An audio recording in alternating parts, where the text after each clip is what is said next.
Hi, everyone, and welcome to another edition of Palma Yacht Crew Vlogs right here on Yachting International Radio. My name is Ria. I am your host, and today I am joined by Thomas Wills from Sunseeker in Torquay, England, right? Torquay, England. That's right. Yeah, Torquay. It's an English spelling. It's an interesting one. So Torquay. So yeah, that's right. I'm Tom, or Thomas, whichever you want to say. But I'm Tom, predominantly known as. But yeah, based here in Torquay in England, and as you can see here, it's very nice today. They call it an English Riviera. People often laugh when they say that, especially when it's raining. But on the whole, the weather here is pretty good this time of year anyway. And we're in, like many other European countries at the moment, we're locked down. So the sunshine is very much appreciated. So whoever we've got to thank for that, I'm not sure, but we're very grateful. The boat owners aren't quite as grateful of the sunshine at the moment right now, though, because they can't use their boats. But yeah, we're based down here. So have a look on a map where Torquay is. And I always ask people, go onto Google and have an image search for Torquay, Devon, because I think you'll be amazed at how nice it is here. We've got palm trees, we've got clear water. We just don't have the guaranteed sunshine like you do in Mallorca. Yeah, that's the problem. Well, I mean, I have to say, I did see the palm tree behind you, and you said you were in England, and I was, England has palm trees. Definitely England, but it's not too bad. It's a nice place to live. We've got some great cruising grounds here. So we've got a place called Dartmouth, which is where the UK officer training base is, and that's beautiful. We've got Salcombe, we've got the Channel Islands. You can be in France, northern France, from where we are, in a motorboat in maybe 3.5 hours. So, and that's doing 25 knots ish. So we've got lots of options for people to cruise down here. We've got quite a lot of tide here, and that's something that we're used to. So we have up to sort of 5.5 meter tide range. And the Channel Islands, they have sort of up to 9 meter tide range there. So very different boating to what some people are used to, but it can make for some challenging conditions. And Torquay, where we live, is actually a non-tidal area, really. Although we have tide, there's very few places that are restricted by the tide, the level of the tide. As soon as you start going to northern France and the Channel Islands, there you are very restricted on your movements in relation to the tide, because they have tidal sills and dock gates and stuff like that. So, but yeah, it's a lovely part of the world. A lovely part. Well, how do you see this season shaping up then for you in that area? I think it's going to be interesting. We had a really good start to the season where we got a really good we had some really good momentum. We were doing some really good deals. We'd already handed over 4 or 5 boats down here, and which was brilliant. Obviously, the position we're all in now, which we all have to just take on board, is not ideal. What we are trying to do is maintain our social media presence, so keeping up to date with all our online accounts, just to keep people up to date with what we're doing. We're working with one of our yacht captains who's offering a service to go and check boats, so he's going down to the marinas and just keeping an eye on things, starting up engines, just checking the fridges haven't got 2-week-old milk in. That is the general stuff that at the moment we can't do. So we're trying to do that. We're also thinking, how's it going to change? What can we do going forward? And I think we're going to see this year, we're going to see some people that are going to want to sell their boats. They're going to need to sell their boats, unfortunately, because their businesses, or they need to use the capital for other jobs or other opportunities. So I think we're going to see that. I think in any downturn in the economy, there are people out there right now making money. And as a salesman, you need to think about who that is and how you get in front of those people, because those guys are looking at buying boats. And if there are more brokerage boats on the market, then naturally your supply level of boats is going to go up. So, okay, demand may be squashed a little bit, but we're an island nation. United Kingdom, an island nation. Everybody likes boating. Well, most people here like boating, so we're quite fortunate from that perspective. But what we try and do in our office here in Devon is really try and sell everything and everything. So we'll sell a sports boat and we'll sell up to a new Sunseeker. So we're very fortunate to be I'm very fortunate to be part of a big group, which is Sunseeker London Group, which is a fantastic, the biggest Sunseeker dealer in the world. So they've got offices all across Europe. And what's brilliant with us is that we can sell boats in any of the territories. So I can sell boats into Mallorca, I can sell boats into mainland Spain, into France. Okay, not right now, it's a bit more challenging, but we can, and we work very closely with our offices. And those offices, they're colleagues. They're not competition, they're our colleagues. And it's great to have such a really strong network of colleagues that we can deal with and get deals done.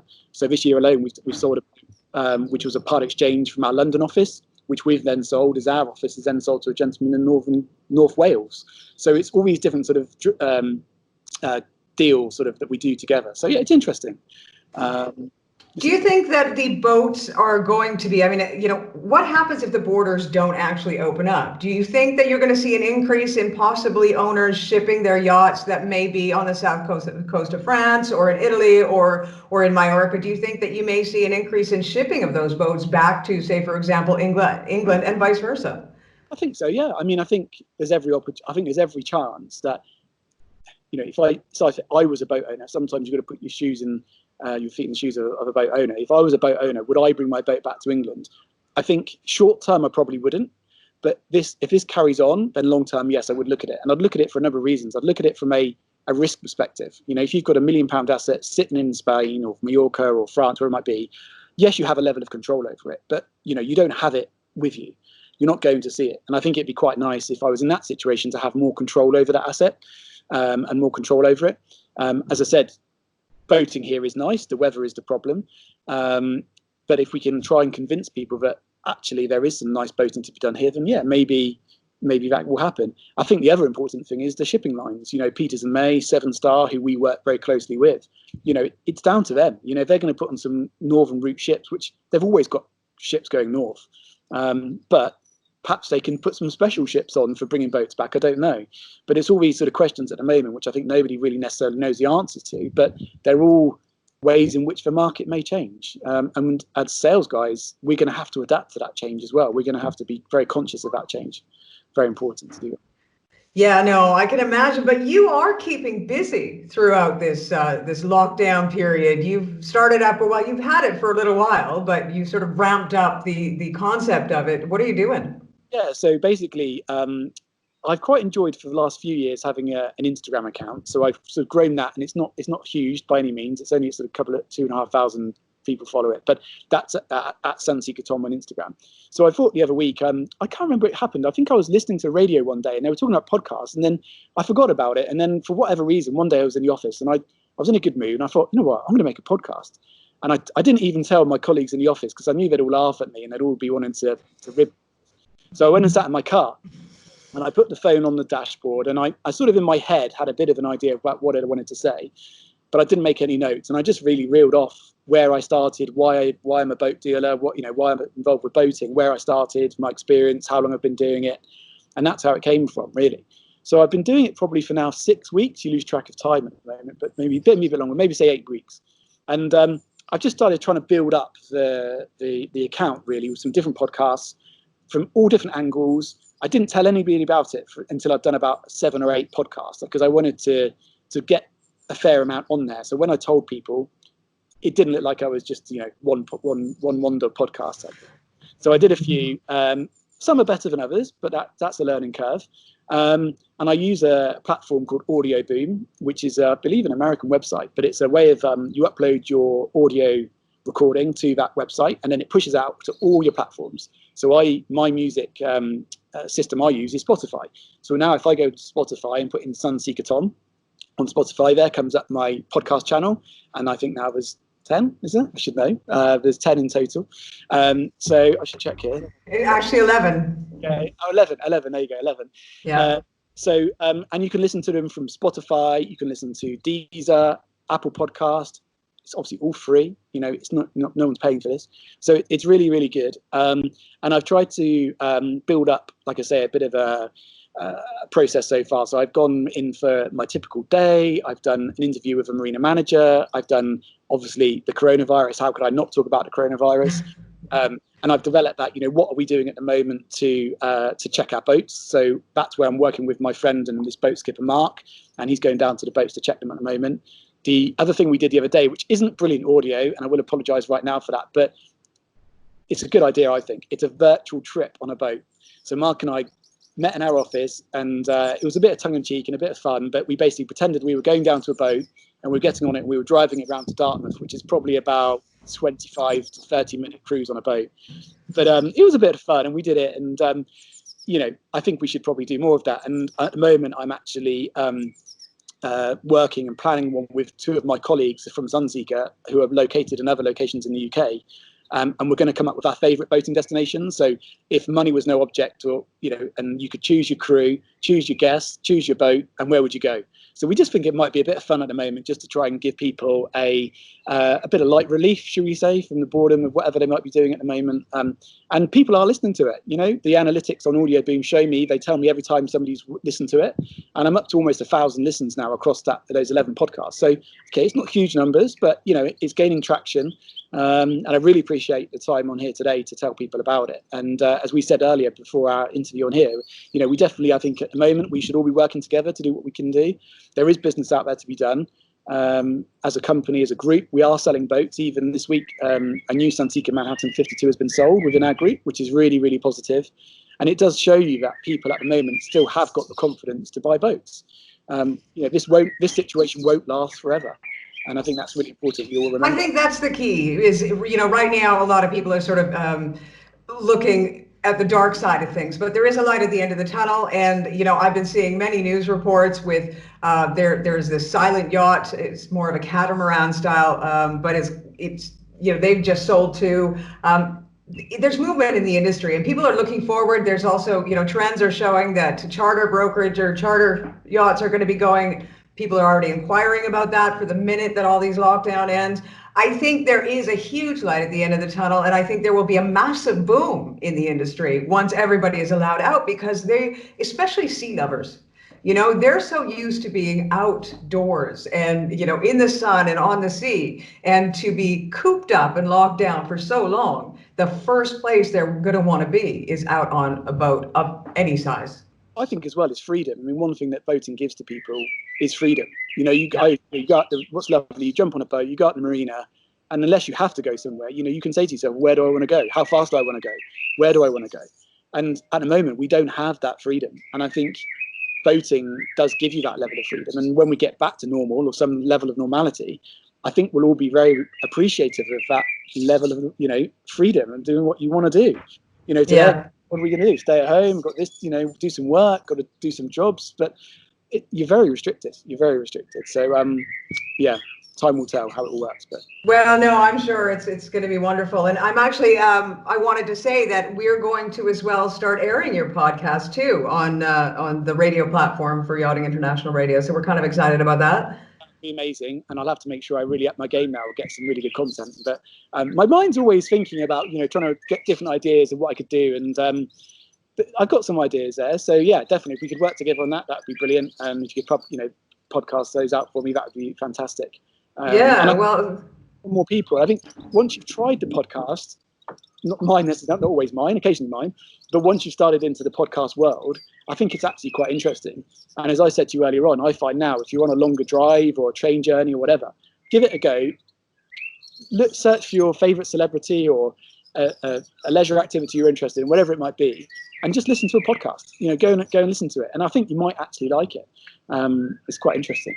Well, I mean, I think audiobooks for the longest time were really popular for that purpose, for business travelers, etc. Audiobooks were something that they would listen to as they, doing whatever they were doing. And that's where podcasts came from, really. And it's really, really sort of popular in the United States, because I know with Yachting International Radio, I sort of am able to watch where my listeners are and where my watchers are, because of course we're multi-platform. So we have both the video and the podcast versions, the vlogs and the podcast. And ironically enough, the podcasts are more listened to in the States, whereas the vlogs are, seen around the world, but it's not as, big in the States as the podcasts are. I think definitely the podcast thing is going to happen more here. I think it's just at the moment, it's education. I think people need to know it's out there. And 3 months ago, I probably never listened to a podcast in my life. Yeah. So I think now it's a different type of thing. And I do think as you get a bit older, that it's good to sometimes just keep learning. A few years ago, or 2 years ago now, I did my Yacht Masters, commercially endorsed Yacht Masters, and it was great actually to go back and learn. I really enjoyed learning again. I appreciate you learn something every day, hopefully every day, but it was great to go back and learn stuff new. And I think a lot of that what maybe comes down to the podcast. You're doing something new all the time. And like you, personally, like I said, I have my Instagram, I have my podcast channel. It's great to be able to share that information between the two sites. And hopefully one generates traffic for the others. And then when I work with Mark, as I said, he's got an Instagram account which you can reference to his handle on there, and then he can share it. And it's amazing how that develops things nowadays into all these different avenues. Well, it's funny that you say about learning, because right now I'm homeschooling 2 kids, and I've realized that I may need to go back to school because my 11 and 14-year-old, I can't do their homework, and I feel really, really dumb. Tell me about it. I think now, I mean, I've got a 6 and a 4, and okay, but what does show is the 4 is the Poppy. She's a little girl, and she's definitely brighter. You can definitely see girls are more studious than, I shouldn't say this necessarily, but I think the stats are true, that the girls are definitely more studious than the boys, because Joseph wants to go and play with a hammer or a screwdriver, where Poppy's quite happy to do some learning. But it is challenging at the moment, and but hopefully it's not for that much longer, and we're doing it for the greater good. You know, I think it's really important to give all the guys and girls working in the care industry a big shout out, because they're doing an amazing job, and I wouldn't want to be in their shoes right now doing what they're having to do, because it's some pretty harrowing tales coming out of the care institutions. So yeah, I think they're doing a brilliant job, and I think for the marine industry, let's use this time to just absorb, you know, have some mental time to think about what you want to do, and you know, it will go back to normal. We're all very experienced in what we do, and let's use this time to try and grow that, and think of some new ideas and what we're going to do, and a bit of strategy going forwards, because often our lives are so busy, you just wake up one day to the next doing what you've got to do, and you don't have time to plan. And I think this is a good opportunity to maybe plan some future projects, hopefully. Well, and I mean, obviously everything is going digital at this stage, because that's exactly where everybody heads. You know, we had that conversation about the fact that it doesn't matter whether you're rich or poor, we all share the same internet, and every single one of us have a phone in our hand, which is essentially access to every library, every anything on the face of the planet. So I do think that the yachting industry may start heading more towards that digital side of things as time goes on as a result of this. Yeah, definitely. I mean, I think already there's some great I think if you look to the car world, I mean, I think I've seen some great sort of not promotional videos, but little adverts for some of the car companies, and they're amazing. And some of the marketing guys that are coming up with these ideas at the moment are fantastic. You know, some of the little slogans they're coming up with and things, and it is very good. And I think, as you said, the marine industry probably is a little bit behind sometimes catching up with things. This digital world is not going to go away. It's here for a while, here for a long time probably, and it's going to keep developing. And my children, your children, they're not going to ever know a world where there wasn't internet, there wasn't YouTube, there wasn't podcasts, there wasn't a smartphone. And you know, now as a company, we use the Matterport scans, which are fantastic, which is this 360-degree camera, but it also gives you sort of a laser image of the boat as well. Amazing quality. But by doing one of those, you can actually guide somebody over the phone or via Skype or whatever medium you want to use, and you can guide them around the boat. And we all now need to use these tools to our advantage. You know, you can sell from anywhere in the world. You know, sat in my garden here now, you know, okay, I could be guiding somebody through a boat if I had to, if I could. But so yeah, it's an ever-changing world. Yeah, well, I mean, you see that the yacht shows are now doing virtual yacht shows. I think it was Denison or something that started even a couple of years ago. So we've got these virtual yacht shows going on. It's happening. You know, it's sort of the wave of the future, and there's nothing is going to replace a yacht show. I mean, you know, let's get that straight. Nothing will ever replace the traditional yacht show. But this way you can hold yacht shows more often when you do have a surplus of inventory, or you know, you just want to, you know, you can sell your boats via that way. So yeah, the industry is changing, and I think we're going to see a lot of different concepts coming up, and it's given us all, I think, a time to sit back and think about the way we're doing business and how we can change that and improve going forward. And spend some time, you know, on our admin and get our databases up to speed, work on ours, like I said, our social media things, and improve them. You know, Facebook and all these, even Google now, Google Business, there's so much more that Google Business can do than most people do. You know, when was the last time that a lot of companies got a review from their clients or their services? You know, we should be asking people all the time. It's so important. Right, you're pleased with what we've done. Please, can you leave me a Google review? The problem at the moment is a lot of people don't have or don't understand the way that the Google account system works. You know, most people, if you have a Gmail account, you have a Google account. And it's very easy to create one, even if you don't have one. But it's so important now. And we have a great lady in our office called Sophie, and she's very good at sort of encouraging our buyers and our sellers to leave us reviews, because it does, so few people are doing it. It just gives you that extra competitive advantage when somebody perhaps is referring your business against somebody else's.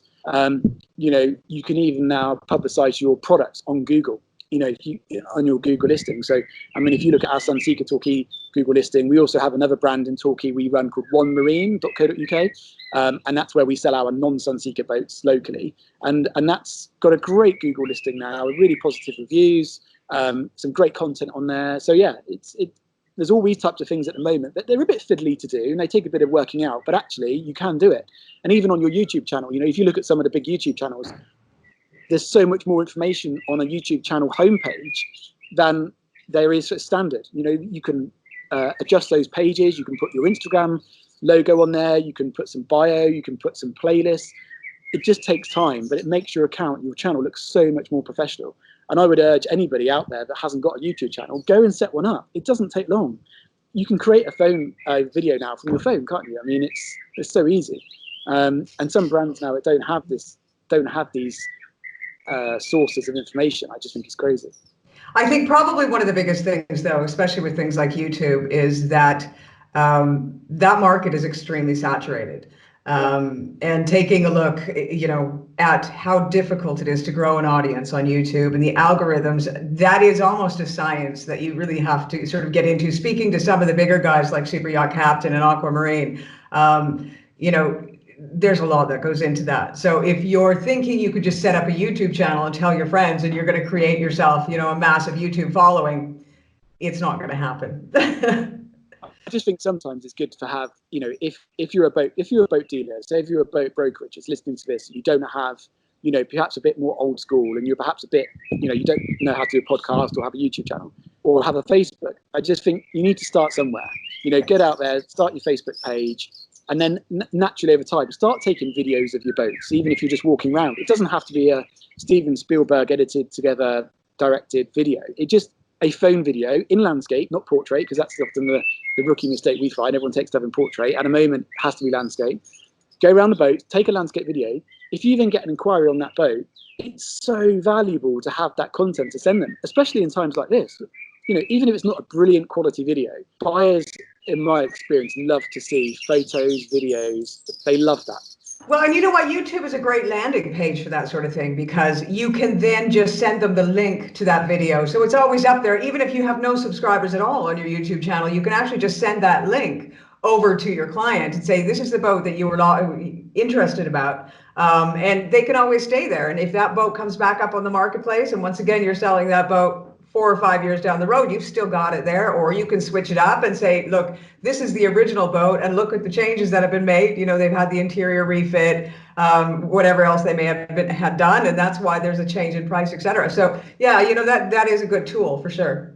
It's definitely but yeah, I mean, sorry, I'm going off on a bit of a tangent there, but I do think it's just so interesting what you can do nowadays on the internet with regards to sort of showing off your products that you've got for sale. And there's lots of different boat dealers out there. Everything from the guy selling the $10,000 less £10,000 speedboat right up to whatever value. But there's no question that everybody's looking online. All of that 98.5% of my inquiries now come from online inquiries or referrals. So it's so important to have that online presence. And I don't want to give away all our secrets because we try and push ourselves in that world. But equally, at the end of the day, the more people that are looking on the internet to buy boats and looking at different platforms, the better for everybody. Guaranteed. Make you realise in situations like this, 6 weeks ago, if you'd have told us we were going to be in lockdown, not be able to go to our office, we'd have all said you're barking mad. And it just shows you how quick the world can change and how fragile it all is. But we just need to keep very positive. It's going to be great when all this finishes. I'm very envious of you down there in Mallorca because it's probably nice and quiet down there this year, and you'll be able to go and enjoy all the beaches and stuff. But hopefully not too quiet. But yeah, we will get through this, and let's use this time to make some productivity work. Be productive. Yeah, for sure. No, I mean, you're right. And I think everybody is sort of to a certain degree doing that for sure. And it's a good thing, I think. Listen, I'm going to let you go, Thomas. I thank you ever so much for coming on board, and I look forward to sharing your podcast in the future. Pleasure. Thanks, Ria, for your time, and thanks for listening, everybody. And hope to speak to you soon. Wonderful. Once again, this has been Thomas Wills from Sunseeker Torquay in England, and he has a new podcast, a reasonably new podcast, so you'll have to check it out. We'll provide that link underneath this interview so that if you want to go and check it out and have a listen in, you will know where to go. You have once again been listening to another edition of Palma Yacht Crew Vlogs right here on Yachting International Radio. My name is Ria. I have been your host. Tune in again for the next episode.